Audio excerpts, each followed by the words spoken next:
Al Derecho y al Revés, un programa de radio que aborda diferentes temas con una perspectiva amplia y siempre fomentando el debate respetuoso de posturas diversas.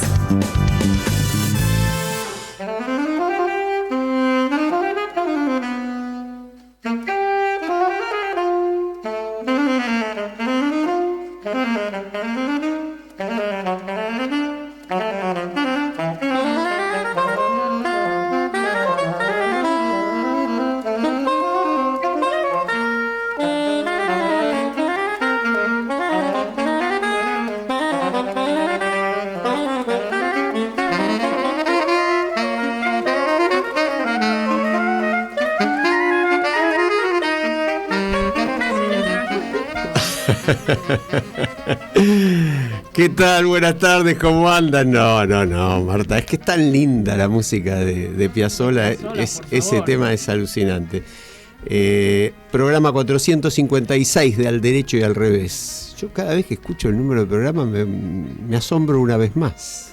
Qué bárbaro, ¿eh? Seguimos dale. Sumando. Seguimos sumando. Décimo año al aire, octavo año, no, séptimo año del nuevo equipo. Sí. Mira, le voy a mandar un abrazo al cielo, como se dice, muy grande a Alfredo Poprictin. Me acordé de Alfredo, siempre me acuerdo, y la verdad que anoche estuvimos con amigos y siempre lo recordamos. Bueno, sí. Aquí estamos. Yo también. Me uno al abrazo. Aquí estamos con Charly Vázquez en la operación, como siempre Fede Politi en la producción, Mercedes Jones en imagen, para variar, muy bien. No te escuchamos, Mercedes. Queremos tener la certeza de que estás ahí. En imagen estás, en sonido no. Bueno, ahora lo vemos. Bueno, día de mucho frío, de muchos accidentes climáticos tremendos, Marta, ¿no? El terremoto en Venezuela, Sí, hace unos días en Japón también. Japón también en paralelo. También, sí. La ola de calor en Europa, siniestra. En París, muertos en París de calor. Por la ola de calor. ¿Tomaremos conciencia de la relevancia del cambio climático y sabremos asumir las acciones necesarias para paliar esto que si no nos va a meter en un infierno? Yo creo que es una de las grandes preguntas que tiene la humanidad por delante, lo hemos dicho muchas veces desde el programa, pero increíblemente sigue pasando el tiempo, vivimos estas situaciones, como vos decís, decenas de muertos de calor en Francia, es 40 grados en Berlín. Bueno, ¿qué estamos naturalizando? Verdaderamente la futura desaparición de la especie. Bueno, tomemos medidas, ¿no? Sí, señor. Pero bueno, hoy nos planteamos un tema como que en la primera mitad muy del derecho, digamos, ¿no? Y en la segunda mitad vamos a abordar el revés con nuestro invitado, que además ya está acompañándonos, un amigo también, Carlos Negri. Sí, ha venido a hacernos el aguante. Que nos vino a hacer el aguante a aburrirse en la primera media hora para hablar en la segunda. Pero lo vamos a hacer hablar en esta primera media hora. Ya que está, no lo vamos a desaprovechar. Hola, Carlos. Hola, ¿cómo les va? ¿Cómo les va? Buenas noches. ¿Qué tal? Decíamos que nos planteamos como tema algo muy interesante, y es qué enseñanzas podemos tomar de lo que significa la selección argentina, más allá del Mundial de Fútbol, más allá de este Mundial, la trayectoria de esta selección, todo lo que ha ganado, por qué lo ha ganado, cuál es el mensaje, ese espíritu de equipo, ese funcionamiento. ¿Y qué tenemos que aprender? Exacto. ¿Qué tenemos que aprender?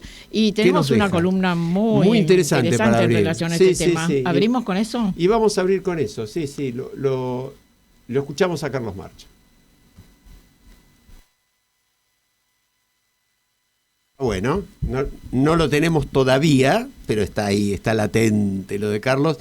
No, yo decía, Scaloni, es bueno recordar que es un hombre de 48 años, ¿no? Es decir, no es tampoco un veterano con una inmensa y larguísima experiencia, sino un tipo joven que ha generado, bueno, un equipo con mayúsculas, ¿no? Bueno, y esto nos pone nuevamente ante el tema que tratamos tantísimas veces y que se ignora, que es la importancia de los liderazgos, la importancia de los liderazgos positivos, todo lo que se puede hacer, porque, bueno, lo vamos a escuchar con Carlos March. Messi sin Scaloni hubiera sido otra cosa, Scaloni sin Messi también hubiera sido otra cosa. El equipo la sin conformación Messi, del sin liderazgo y cómo hacer que el resto de quienes los acompañan comprendan eso y actúen en consecuencia, ¿no? Tal cual, tal cual. Lo escuchamos a Carlitos March. Buenas tardes. Hoy toca aportar desde esta columna una reflexión que ancla directamente en la actualidad futbolera que impone el Mundial de la FIFA que se está disputando. El abordaje que quiero compartirles me parece clave para analizar a la selección argentina, no desde un resultado puntual, sino desde un proceso de largo plazo. No desde el aporte de un líder personalista, sino desde un conjunto de liderazgos articulados en un equipo. En Latinoamérica todos queremos ser Messi, pero nadie construye Barcelonas. Para aportar una dimensión de lo que fue Barcelona para Lionel Messi, entre 2004 y 2021, Messi ganó 35 títulos de un total de 45 campeonatos obtenidos como jugador en toda su trayectoria, convirtiéndose en el futbolista más ganador de la historia del Club Barcelona y además del fútbol en general. Del total de 916 tantos marcados a lo largo de su carrera, Messi en Barcelona gritó 672 goles, siendo su mayor goleador, bien lejos de César Rodríguez, el segundo en el ranking con 230 conquistas. ¿Qué hizo Barcelona? Rodeó a Messi de otros 10 cracks que potenciaron su talento para convertirlo en el mejor jugador del mundo. ¿Qué hizo la selección argentina? Hasta que asumió el actual entrenador Lionel Scaloni, rodeó a Messi de jugadores que en lugar de ponerse al servicio del juego de Messi, le agradecían a Messi que se pusiera a disposición del equipo. Le agradecían a Messi que se pusiera a disposición del equipo. Recuerden que el capitán era Javier Mascherano, el que rompe juego, no el que lo crea. Es decir, que la selección argentina, en lugar de potenciar el talento de Messi, lo diluía. A tal punto que Messi, entre el año 2005, en el que debutó en el seleccionado, y el 2018, cuando asumió Scaloni, no había ganado nada. En los 4 mundiales en los que había participado, hasta esa fecha solo había convertido 6 goles. ¿Qué hizo Scaloni? Potenció el liderazgo de alto rendimiento y de bajo perfil de Messi, porque el propio Scaloni ejerce un liderazgo articulador, que prioriza la construcción de un equipo que potencia las capacidades individuales y realza el talento y la genialidad de ese líder que juega y hace jugar, que diluye su ego para empoderar a sus compañeros, que exprime su genialidad individual explotando las singularidades de los integrantes del equipo. Scaloni barcelonizó a la selección argentina y los resultados están a la vista. En los 8 años que lleva Scaloni dirigiendo a Messi, el crack argentino pasó de no ganar nada a coronarse en 4 campeonatos, 2 Copas Sudamericanas, una finalísima y el Campeonato Mundial de Qatar en 2022. Pasó de convertir 6 goles en 4 mundiales a marcar 12 en un mundial y en los 2 partidos jugados hasta el momento para convertirse en el goleador histórico de los mundiales de fútbol. Esto indica que cuando el liderazgo se articula, el talento se potencia. Cuando el liderazgo se aísla, el talento se diluye. Así como Scaloni barcelonizó a la selección, esperemos que la sociedad escalonice a la democracia y emerjan los Messis de la política. Hasta la próxima. Bueno, muy interesante, realmente muy buena la síntesis de Carlos. Sí. Vos sabés que yo agrego esto de una nota que nos trajo Fede Politi también, ¿no? Es un grupo en la selección donde conviven distintas generaciones, trayectorias y momentos vitales. Y esa convivencia, dice, no es casual, se construye sobre el respeto mutuo, la escucha y el reconocimiento del valor que cada persona aporta. Los más jóvenes respetan una trayectoria construida durante años. Los mayores encuentran un liderazgo que acompaña sin invadir. Y cuando todo esto se mide por los resultados, es decir, cuando en la realidad las cosas se miden por resultados inmediatos, Scaloni insiste en descartar la inmediatez y hablar de trabajo, aprendizaje, respeto y equipo. Recuerda algo simple, las personas siguen a los que generan confianza. Y la confianza, como los grandes equipos, no se impone, se construye. Sí, tal cual. Hablábamos, antes de escuchar la columna de Carlos, yo decía un liderazgo positivo. Él creo que lo define con mucha precisión cuando habla de liderazgo articulador. Tal cual. El líder no es el que ordena, el que grita, el que está pensando cómo va a resaltar él su figura. El líder es el que articula, el que sabe hacerlo, el que sabe, como dice Carlos, barcelonizar el equipo. Y escuchar, ¿no? Y escuchar, es decir, no dogma, no mesianismo, no síganme, no, nada de Ahora, eso. Es increíble cómo la dirigencia política no se da cuenta de estas cosas. Absolutamente, ¿no? absolutamente. Ahí hay... Dale. Hay un... Qué suerte, te escuchamos, Mercedes, vamos. Sí, hay una dimensión interesante que tiene que ver con esto que plantea con las analogías futboleras, ¿no? Muy apropiada para este momento. Un viraje respecto de los liderazgos, porque la dimensión del liderazgo tiene alta complejidad. Por ahí un líder adentro de un quirófano, ¿no? No puede ser democrático, tiene que tomar decisiones y el resto obedecer. Ahora, cuando uno busca un modelo de liderazgo para un país, ahí se complejiza la cuestión. Y lo que para mí es interesantísimo del análisis de Carlos es que existe un nuevo tipo de liderazgo que se llama liderazgos invisibles, que son estos liderazgos que ayudan al equipo, a la organización, al país, a cumplir con los propósitos que tienen, no poniéndose adelante y dando órdenes que se necesitan también en un barco, en distintas situaciones. Se necesita ese tipo de liderazgo autocrático, pero si uno quiere un liderazgo facilitador, articulador, democrático, que permita, ¿no? que florezca lo mejor de cada miembro del equipo, en este caso, tiene unas características que en Argentina no son también consideradas, ¿no? El tema de la colaboración, exacto. El tema de la invisibilidad, de que no se note la figura, de no tener un protagonismo excesivo, de asumir responsabilidades, de distribuir el poder. Bueno, nada, podemos hablar mucho. Lo que digo que nuestro tipo de liderazgo es más un estilo, ¿cómo puedo decir?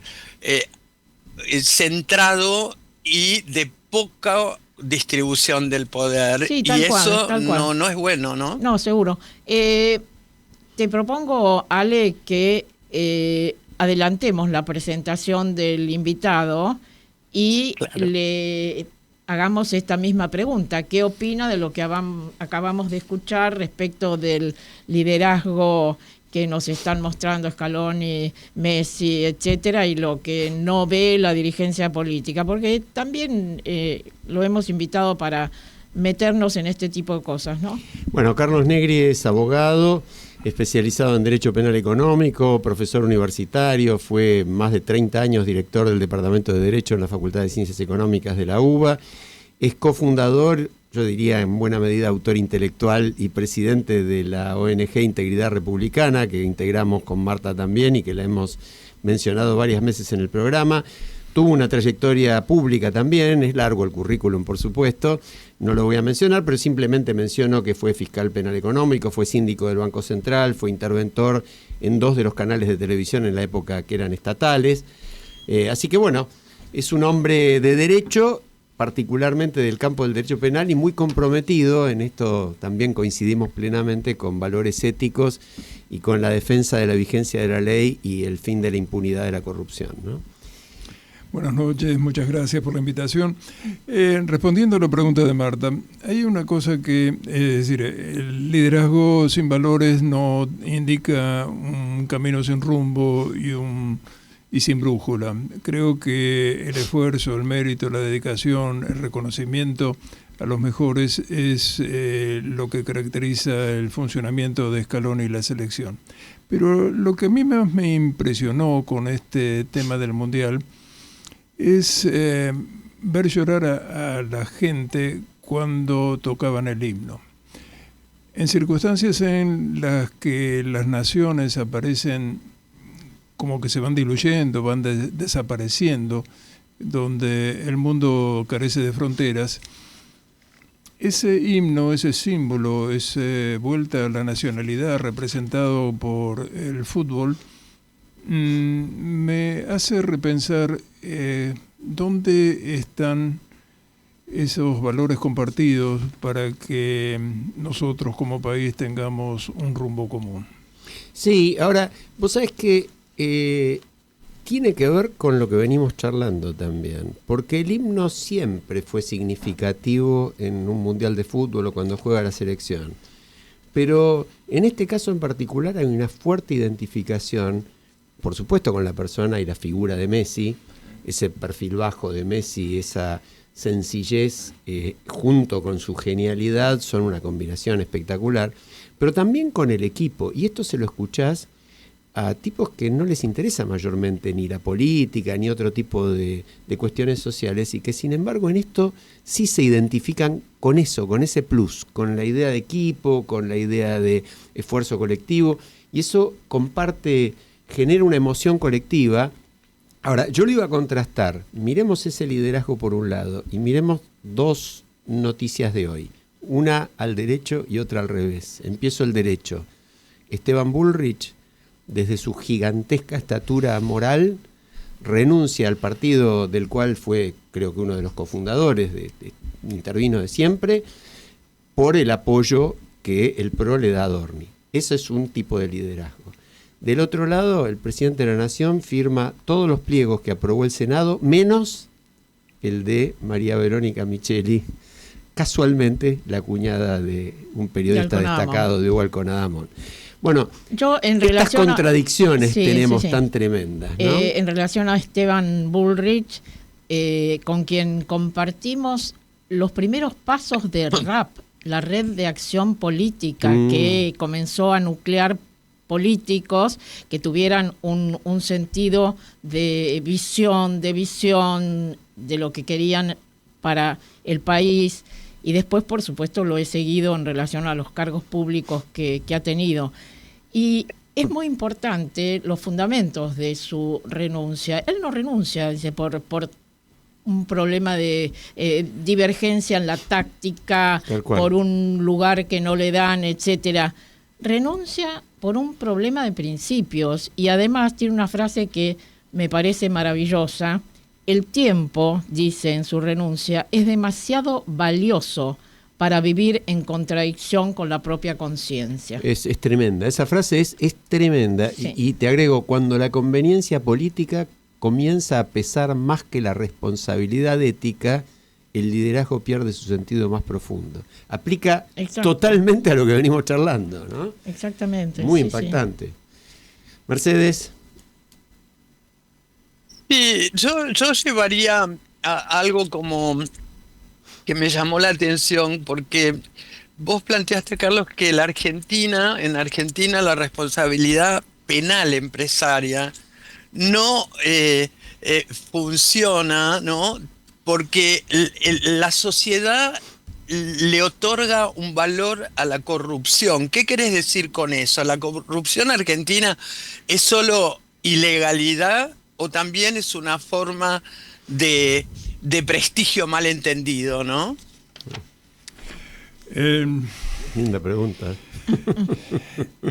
El tema es cuestión de lo que está bien y lo que está mal, es la impunidad, es los eslogans que caracterizan nuestro funcionamiento ciudadano, un tema cultural muy de fondo, creo.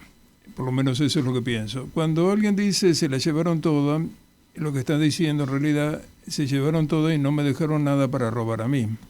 Cuando dicen qué vivo que es, está diciendo que nuestro juego de cartas tradicional es el truco, es decir, la mentira, el engaño. Es decir, nosotros tenemos el nombre que designamos a nuestras bandas de rock son de marginalidad. En algunos otros países se habla de La Ley, por ejemplo, como un grupo de rock. Yo creo que, primero, hay un marco general donde el mundo está siendo dirigido por nuevos dueños. Uno de ellos es este visitante que tenemos ahora, Peter Thiel. Uh-huh. Es decir, que proveyó la... Elon Musk, que nos va a llevar a Marte. Exactamente. Es decir, ahí es el que proveyó la inteligencia para, no solamente en la guerra de Irán, sino también para la abducción de Maduro. Es decir, como que hay dos ejes fundamentales. Gente que está tratando de destruir la democracia, porque la democracia es debate, pensamiento crítico, parir ideas, y lo lleva a la manipulación, al ombliguismo, a eso que estaba señalando recién Alejandro, el no humanismo. Y el otro esquema se está poniendo una gran cantidad de dinero para desarrollar la salud y la prolongación de la vida, para buscar esa eternidad que lo vemos a muchos autócratas que consideran que tienen derecho, y es una derivación de ese ombliguismo y la eternidad. En materia específica de corrupción, yo creo que uno tendría que, como alguien decía, hay hombre, hay delito. El tema son los grados de corrupción. Y en lugar de decir lucha contra la corrupción, uno tendría que poner eje en los antivalores que sustentan la corrupción. Me estoy refiriendo a la mentira, me estoy refiriendo al engaño, me estoy refiriendo a la impunidad. Uno de los elementos claves de el no pasa nada es la impunidad. Cuando genero poder, genero impunidad, y tenemos que tener en cuenta que las causas penales tienen un promedio de duración de 12 años y la cantidad de condenas es del orden del 0,3% de las causas penales que se inician. Lo vemos esto, justamente lo hemos visto en reiteradas oportunidades con nuestro corresponsal en Washington, Marcelo de Jesús, que justamente nos daba estas cifras y que es importante repetirlas, como vos lo estás haciendo en este momento, porque la gente no tiene noción ahora, de lo que duran las causas por corrupción, y aquellas que llegan a un resultado son mínimas. Un porcentaje absolutamente ínfimo. Y mientras tanto vemos surgir, no sé, esta semana, todas las cosas que hemos estado viendo. Bueno, a eso yo iba a hacer un comentario sobre eso, igual lo vamos a tratar todo también en la segunda mitad, pero una de las cosas más llamativas, Carlos, me parece, es el silencio del conjunto de la dirigencia política, por ejemplo, frente a un caso tan obsceno como el de Insaurralde Jessica Sirio, que tiene que ver con las complicidades y que son las que garantizan la impunidad. Es decir, yo creo que es un sistema, como vos dijiste, corrupción. Si uno lee a Lucrecio en el Imperio Romano, va a encontrar la corrupción también. ¿Puedo mencionar solamente el título del artículo de Luciano Román de hoy? Sí. Dice: los placares hablan. Tremendo. La política calla. Tremendo, es tremendo. Pero antes, porque nos vamos a tener que ir a una pausa en un par de minutos, yo quiero pasar un aviso, es decir, quiero hacer una rápida mención de efemérides muy cortita. Hoy se cumplen 220 años de las invasiones inglesas. Dato que no es menor, ciertamente, porque tiene mucho que ver con el origen de nuestro país, ¿no? La resistencia frente al invasor tiene mucho que ver. Y 106 años después, 1912, se produjo el famoso Grito de Alcorta, que es otro acto de rebelión, de los pobres arrendatarios que tenían que trabajar para los grandes terratenientes y que no podían pagar la renta, y que entonces luchan por sus derechos y a partir de ahí se forma la Federación Agraria Argentina. Bueno, estos dos íconos los quería mencionar.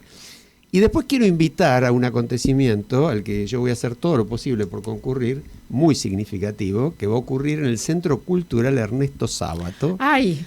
Me llegas al corazón. De la ciudad de Rojas. El sábado 27 a las 17:30 horas. Y nuestra querida amiga Marta Ollanarte va a presentar su libro, La Silla de Mimbre, en su pueblo, Rojas. Sí. Acontecimiento de aquellos. Sí. Chabela Vargas canta: uno vuelve siempre a los viejos sitios donde amó la vida. Bueno, hermoso. Yo voy a ir a Rojas, allí amé la vida, allí aprendí tantísimas cosas, allí nací además, así que estoy muy emocionada, muy conmovida, Así muy... ¡Ay, el invitado! Y el invitado viene con la silla de mimbre. Espectacular. Espectacular. Bueno, y en paralelo, antes de irnos a la pausa, Mercedes también tiene que hacer un anuncio muy significativo de un evento que se va a producir el lunes y que es un tema que en el programa lo venimos trabajando de hace mucho tiempo. Mercedes en particular es una de las autoridades argentinas en esa materia. Contanos, Mercedes. Sí, el lunes al mediodía vamos a presentar un libro editado en España en realidad, pero con autoría de distintos países, sobre la soledad no deseada, que es en una sociedad que reconocemos que está hiperconectada y acelerada, la soledad no deseada se está transformando en una tendencia mundial que afecta, sobre todo, impacta a la gente joven, que en nuestros países pensamos que es exclusivamente de las personas mayores. Este encuentro va a conversar sobre esta dimensión. Viene gente de Uruguay, de distintos lugares, por supuesto de España, y vamos a conversar sobre los datos locales, qué es lo que está pasando en Argentina. El final es una propuesta bastante peculiar, y es que luego de conocer el marco conceptual de esta problemática y de conocer datos, vamos a dar espacio a la audiencia para conversar y generar propuestas que se van a registrar a partir de un QR. Así que los que no puedan llegar, por lo menos estés al tanto de la temática, que es fundamental para nuestro país prestarle atención, sin importar la edad que tengamos. El lugar, el día, que bueno, es el lunes, ya dijiste, y la hora. No, sabés que no lo paso porque está cerrado el cupo bueno, de pero las para que se sepa, lo mismo, para que se sepa. El lugar es muy importante. Pero podés mencionar el libro, Mercedes, podés mencionar el libro también, porque ese sí es interesante, ¿no? Sí, el libro se llama Soledades y el título del encuentro es Soledades y vida en común, un diálogo sobre bienestar, ciudadanía y cohesión social. Bueno, buenísimo. Lo hacemos desde el Centro de Innovación Social de la Universidad de San Andrés, justamente con el área de bienestar ciudadano del gobierno de la ciudad, en una alianza público-privado que también es importante muy valorar. Significativo, y ya nos vas a hablar de eso entonces la semana que viene. Bueno, nos vamos a nuestra breve pausa musical que siempre tiene que ver con los temas que tratamos. En este caso estamos seguros de que el invitado va a compartir que entre nosotros y los que tanto deterioran, entre nosotros y los que deterioran nuestro país de esa manera, particularmente los corruptos, hay algo personal. Ya volvemos. Del cine europeo, las historias intensas, las miradas diferentes y el talento del cine contemporáneo, Eurochannel te ofrece cada día una cuidada selección de películas de toda Europa, thrillers, dramas y grandes producciones actuales. Eurochannel, el cine europeo que se siente. Disponible en Flow, canal 324. Debates respetuosos y espacio para las diferencias. Una invitación a pensar con libertad y escuchando opiniones diversas. Al derecho y al revés. Tu programa de radio.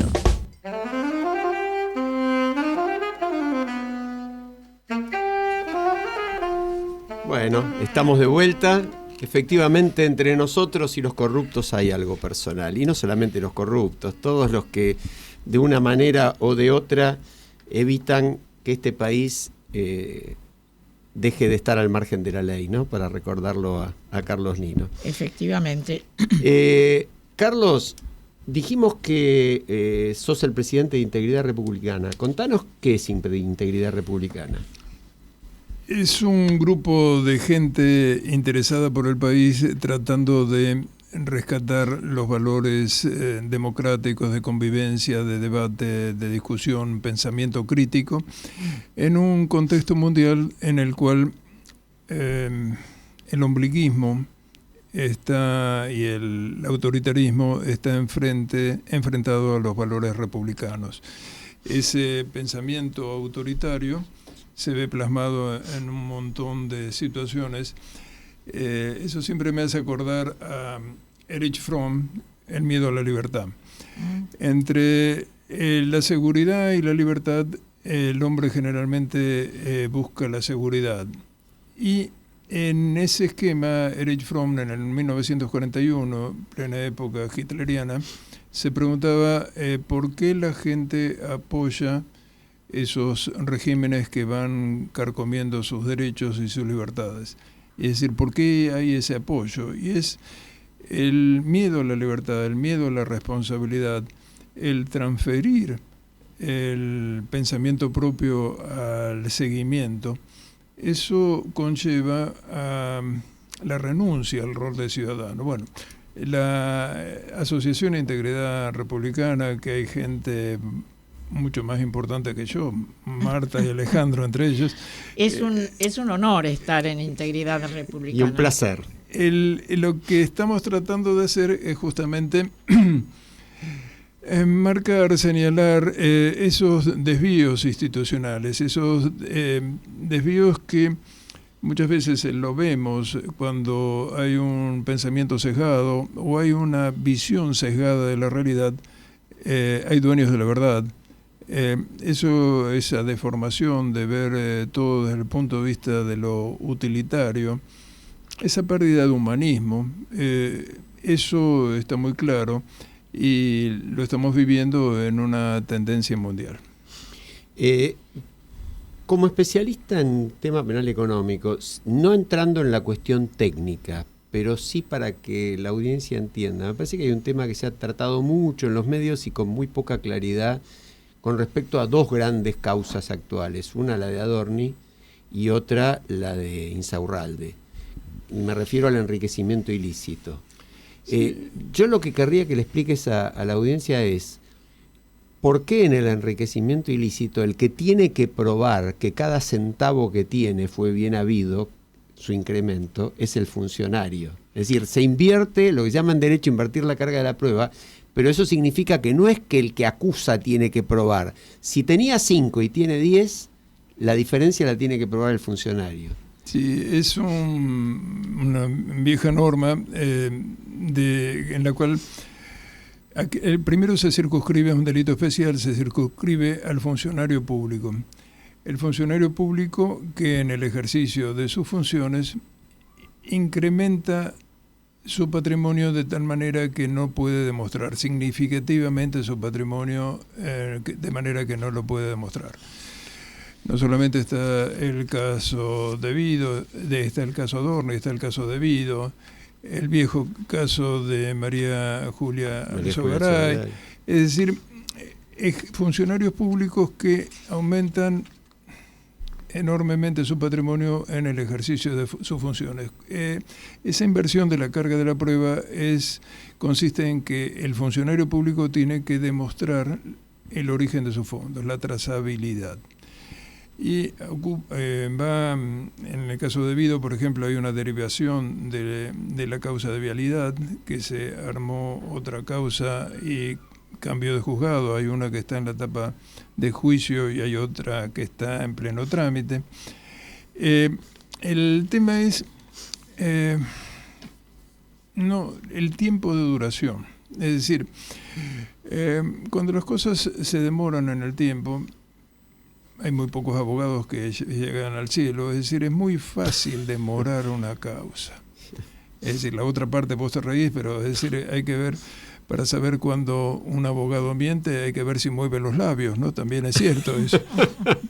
Pero en el esquema es el esquema es tratar de ver si la gente tiene confianza o no en la justicia. Uh-huh. Se ha perdido la confianza en la justicia. Es decir, aparece como un elemento cerrado, como una cúpula, algo en la que la sociedad se siente ajena. Por otro lado, se separa la relación entre sanción y la credibilidad de la sociedad en esa sanción como si fuera justa. Es decir, hay una distorsión. Lo vemos claramente en la intención de voto de Cristina, condenada por un hecho grave de corrupción, un montón de jueces intervinientes, fiscales, etcétera, y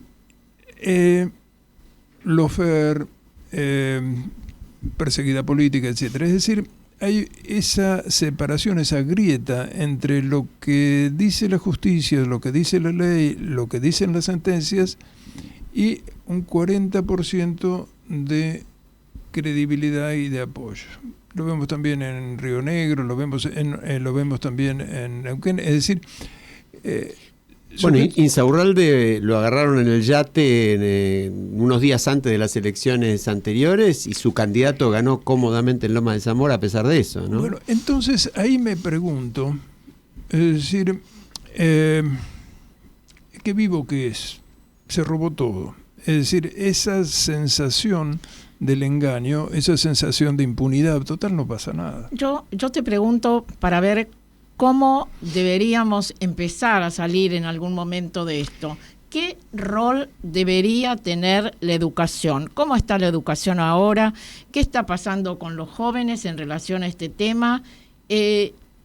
¿Cómo ves el compromiso o la falta de compromiso del conjunto de la sociedad en relación a la educación? El tema muy grave, gracias Marta, por la pregunta, es decir, el tema muy grave lo veo en la facultad, es mi hobby, digamos, la educación, y aprendo de los muchachos permanentemente. Se rompió ese compromiso del estudiante con la sociedad, es decir, ese concepto de ombliguismo bajó y se penetró en la sociedad de tal manera que la gente que se interesa por lo público es muy poca. Mañana me voy a un congreso justamente en Mar del Plata, donde hay jóvenes, Fundación Universitaria. Porque nos han dejado pensar que lo público es de nadie. Lo público es de nadie. Entonces, los que vienen hacen con lo público lo que se les antoja. Yo me permito, y vos estás hablando de los jóvenes y a mí me ocupan los que tenemos nietos, sabemos que esto es fundamental. Quiero poner un ejemplo y voy a hacer referencia a un colegio que Ale conoce muy bien, no voy a dar nombres, pero todos pueden percibirlo. Nosotros cuando estábamos en Poder Ciudadano empezamos a trabajar este tema con los chicos, entre otras cosas preguntábamos con la ayuda de los padres, en las comisiones de padres, el que se copia a los 15 es corrupto a los 40, y los chicos decían, no, yo me copio, pero no soy corrupto. Pero hubo un caso que yo siempre pongo de ejemplo, porque es paradigmático en relación a el vínculo de los padres con los niños y qué pasa allí. En uno de estos grupos surgió que un joven contó que en realidad ellos le pagaban, llegan en subte a ese colegio, llegan en subte.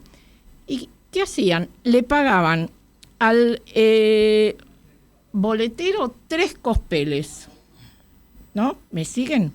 Ujú. El boletero les daba 2, pero los dejaba pasar 4 veces.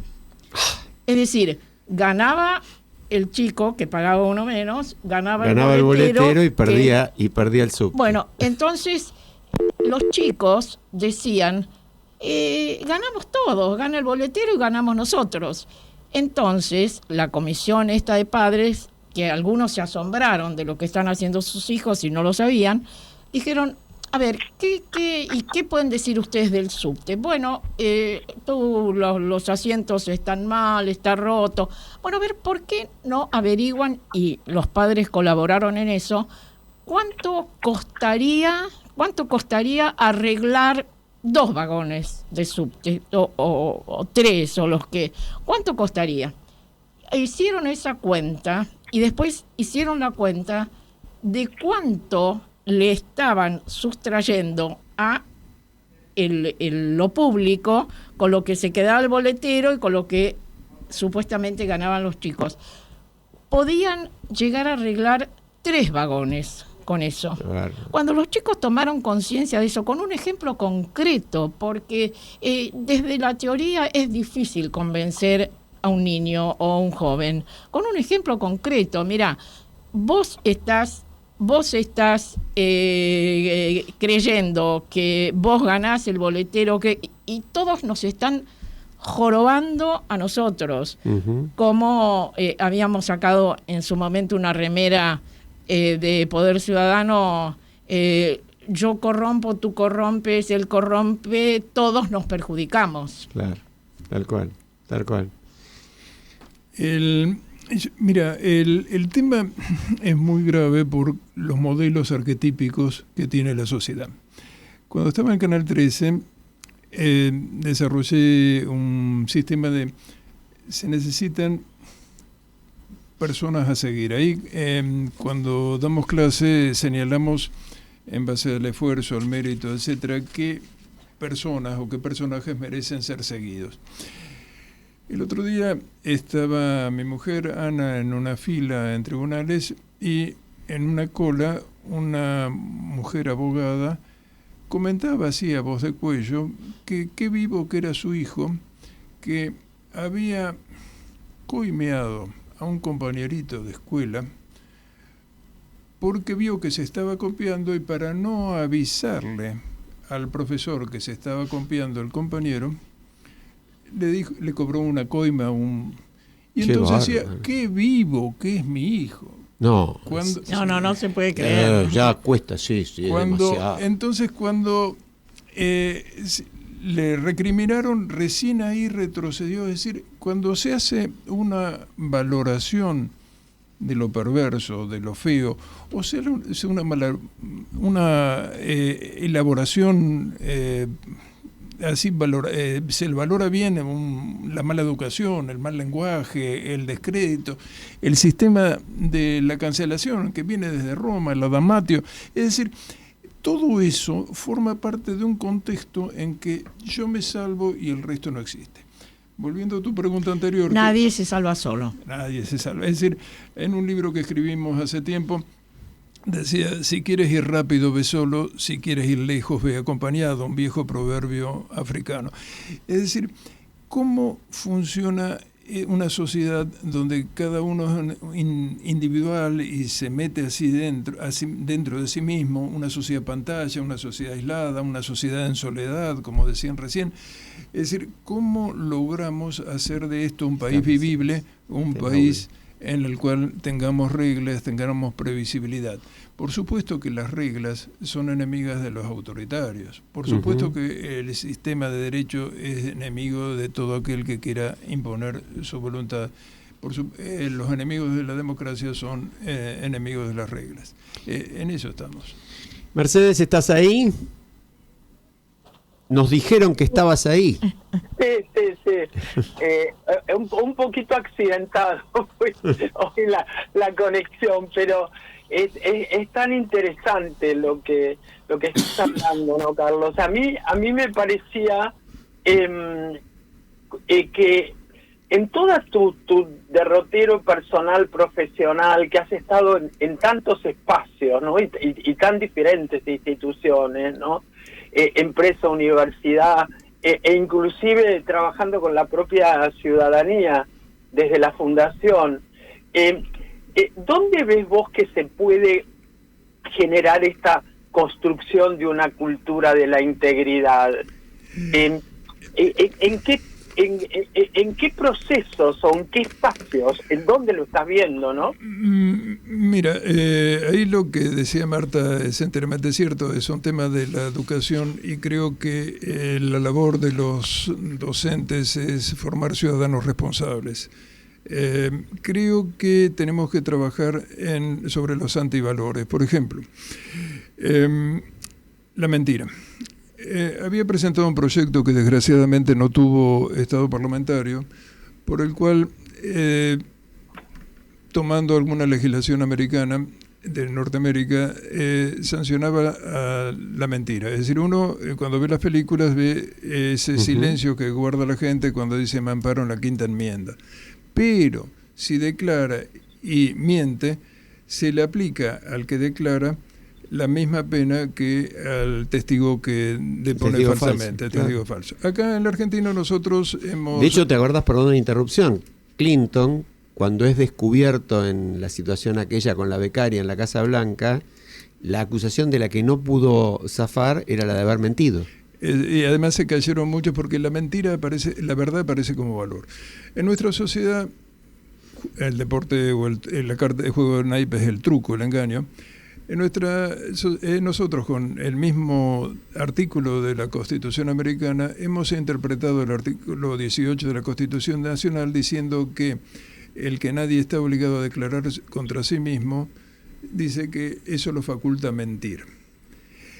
Esto nos lleva a otra deformación que los abogados, cuando tenemos alguna defensa, hacemos la declaración por escrito y el imputado nunca declara. Es decir, se remite un papelito y no abre la boca. Y el abogado lee la causa, hace una narrativa ad acorde, etc. El proyecto que había presentado era sacar una ley por la cual se interpreta la Constitución. La Constitución es una ley y se puede interpretar por otra ley, por la doctrina, la jurisprudencia, etcétera, interpretando ese artículo 18 de la manera como explicaba, diciendo que el no declarar contra sí mismo no quiere decir que uno está facultado a decir mentiras, a faltar a la verdad. Desgraciadamente no tuvo sanción legislativa. Otro de los temas es que se ha avanzado bastante, pero no llegó a Capital Federal, es el tema del juicio por jurados. Romper esa separación que hay entre la sociedad y la sentencia y los jueces. No es un tema de abogados, es un tema de la sociedad en su conjunto. Otro tema que ha tenido también altibajos y que está por salir es el tema de la ficha limpia. Otro tema es el Consejo de la Magistratura. Otro tema es el concurso. Es decir, yo creo que hacer una sociedad más previsible, separar un poco lo que está bien y lo que está mal, es decir, el dar a cada uno lo suyo, Dulpiano, es decir, premios y castigos, es decir, no todo está bien, no puede ser que dure una causa penal 13 años, no puede ser que haya tanta ignorancia, no puede ser que los jueces se escondan detrás de un escritorio para hacer política, no puede ser. Bueno, pero no puede ser, nosotros justamente, en este caso un artículo que me publicó Infobae la semana pasada, Ciudadanía estás, ¿cómo alimentamos la indignación para que haya reacción? Y yo quiero poner un ejemplo del divorcio que hay entre esto que vos estás hablando y la política. Nosotros lo traje acá porque me pareció que ameritaba un conjunto de organizaciones de la sociedad civil. Hicimos una propuesta cuando comenzó el actual gobierno para crear una Comisión Nacional por la Ética y la Integridad, a la que le habíamos puesto CONAPEI. Obviamente con alguna analogía, no analogía, sino tomando la idea de la CONADEP, enfrentar un gran problema de la sociedad a través de una comisión. No era contra la corrupción, sino por la ética y la integridad. Una propuesta de organizaciones de la sociedad civil para ayudar a poner un punto final a la corrupción sistémica. Vimos, recordarás, Alejandro, podés dar ejemplos, algunos funcionarios del lo que era en ese momento el nuevo gobierno, año 23, funcionarios de alto nivel, no nos dieron ni 5 de bolilla, le llevamos escrito, porque incluso nos dijeron, no sé si te acuerdas, bueno, háganlo ustedes. Y esto no se puede hacer sin que el poder público participe. La propuesta nuestra era crear desde el Poder Ejecutivo, por decreto, un organismo descentralizado de duración limitada, etcétera. No lo voy a leer todo, pero sí los puntos más importantes.